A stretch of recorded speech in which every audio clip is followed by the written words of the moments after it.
आज एकादशी है। आप सबको एकादशी की बहुत बहुत शुभकामनाएं। हिंदू धर्म में एकादशी तिथि का विशेष महत्व है। एकादशी व्रत का भगवान विष्णु को समर्पित है। एकादशी व्रत भगवान विष्णु को समर्पित है। आज मैं आपको एकादशी से जुड़ी कहानी बताऊंगा। साथ ही आपको ये भी बताएंगे कि एकादशी का व्रत हमें क्यों रखना चाहिए और इसका सही नियम क्या है।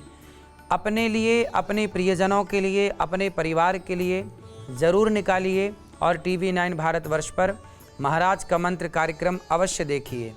और हाँ, हर रोज़ की तरह मैं आपके सवाल भी लूँगा। आपको बस अपना वीडियो बनाकर हमारी टीम को व्हाट्सएप करना है। नंबर शो के दौरान टीवी और दिन भर टीवी 9 भारतवर्ष पर फ्लैश किए जाएंगे। तो प्रतीक्षा किस बात की, उठाइए मोबाइल, बनाइए वीडियो और भेजिए। कार्यक्रम की शुरुआत करते हैं। आज एकादशी है, पापांकुशा एकादशी है।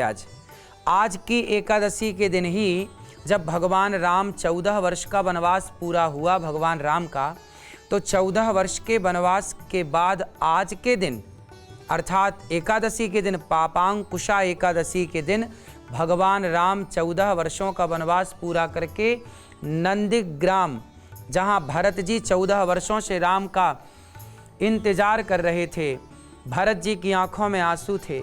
आज के दिन ही भरत जी अपने लिए चिता तैयार कर रहे थे कि यदि राम के आने में एक दिन भी लेट हुआ तो भरत जीवित ना मिलेगा। आज का ही वो दिन था, एकादशी का ही वो दिन था कि भरत जी को हनुमान जी ने सूचना दी कि राम आ रहे हैं। भरत जी के तो प्राण फिर से सजीव हो गए। ऐसा लगा कि डूबते को तिनके का सहारा मिल गया होगा। हो राम आ गए, राम आ गए। भरत जी आर्त स्वर में पुकारने लगे, राम मेरे रघुनंदन। और तभी भरत जी महाराज एक तरफ से दौड़े राम की तरफ, दूसरी तरफ से दौड़े राम भरत जी की तरफ। और आज भरत और राम जब गले मिले तो देवताओं की आंखों में आंसू थे, संसार की आंखों में, जिन्होंने उस मिलाप को देखा जिसे आज भरत मिलाप कहा जाता है। जिसने भी उस मिलाप को देखा आंखों के आंसू को रोक ना पाए। वो भरत मिलाप पापांकुशा एकादशी के दिन अर्थात आज की जो एकादशी है, इसी एकादशी के दिन दशहरे के बाद की जो एकादशी आई, इसी एकादशी को भगवान राम और श्री भरत जी की भेंट हुई। पापों का नाश करने वाली एकादशी है, इसलिए पापांकुशा, पापों पर अंकुश लगाने वाली एकादशी है। एकादशी क्यों करनी चाहिए? कहते हैं एकादशी व्रतों की महारानी है। सबसे श्रेष्ठ व्रत कोई है सनातन में तो वह एकादशी का व्रत है। एकादशी जो है, एकादशी का व्रत करने वाला एक एकादशी इतना पुण्य देती है कि आप कई यज्ञ कर लीजिए। कई यज्ञ करने का जो पुण्य है वह एक एकादशी व्रत करने का फल है। एकादशी कैसे शुरू करें, क्या ना करें, आओ समझते हैं। कहते हैं एकादशी के दिन चावल नहीं खाना चाहिए, अन्न नहीं खाना चाहिए। क्यों नहीं खाना चाहिए? क्योंकि जब पाप बढ़ गया धरती पर और पाप चारों ओर जब फैले, तब भगवान श्रीमन नारायण ने एकादशी को प्रकट किया। कहा जाओ सारे पापियों को मार गिराओ। सारे पापियों को मारने के लिए जब एकादशी महारानी चली तो सारे पापियों को मार दिया, पर कुछ पाप चावल के खेत में, चावल में जाकर छिप गए। माँ एकादशी ने सबसे पूछा कि सारे पाप नष्ट हो गए? तो सबने कह दिया हाँ हाँ सब नष्ट हो गए, पर चावल ने पनाह दे दी। जब एकादशी माँ को पता लगा कि चावल के खेतों में जाकर के ये पाप छिप गए, तो एकादशी ने कहा कि आपने बताया क्यों नहीं? जाओ अब हम तुम्हें श्राप देते हैं कि एकादशी के दिन सारे पाप अब चावल में ही रहेंगे, अन्न में ही रहेंगे, और जो एकादशी के दिन चावल खाएगा तो वो सारे पाप एकादशी के दिन सारे पाप निकलकर चावल में छिप जाते हैं। और आप एकादशी के दिन चावल खाते हैं तो संपूर्ण पाप आपके भीतर प्रवेश कर जाते हैं। इसलिए एकादशी के दिन चावल नहीं खाना चाहिए।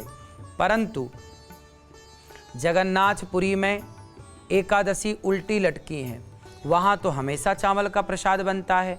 जगन्नाथ के भात को जगत पसारे हाथ।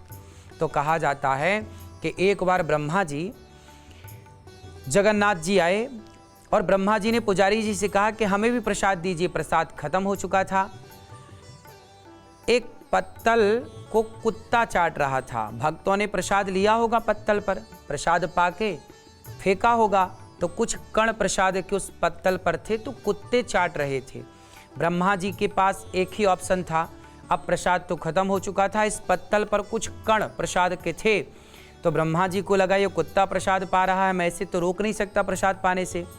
तो ब्रह्मा जी भी दूसरी तरफ से उस पत्तल को चाटने लग गए। तब एकादशी महारानी हंस पड़ी, वाह ब्रह्मा जी, इतने बड़े ब्रह्मा हो के तुम कुत्ता के संग खा रहे हो। तब वहाँ जगन्नाथ भगवान प्रकट हो गए। बोले एकादशी, वो ब्रह्मा जी कुत्ते के संग नहीं, वो प्रसाद को खा रहे हैं। वो ब्रह्मा होकर भी ये बताना चाहते हैं कि देखो प्रसाद कितनी महिमा है। प्रा मतलब प्रभु के, सा मतलब साक्षात, दा मतलब दर्शन। प्रभु के साक्षात दर्शन का नाम प्रसाद है।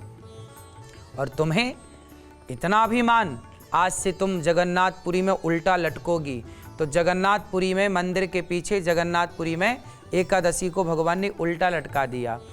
तो एकादशी जगन्नाथपुरी में आप एकादशी के दिन चावल खाएंगे तो भी आपका व्रत नष्ट नहीं होगा, क्योंकि वो उस धाम की महिमा है।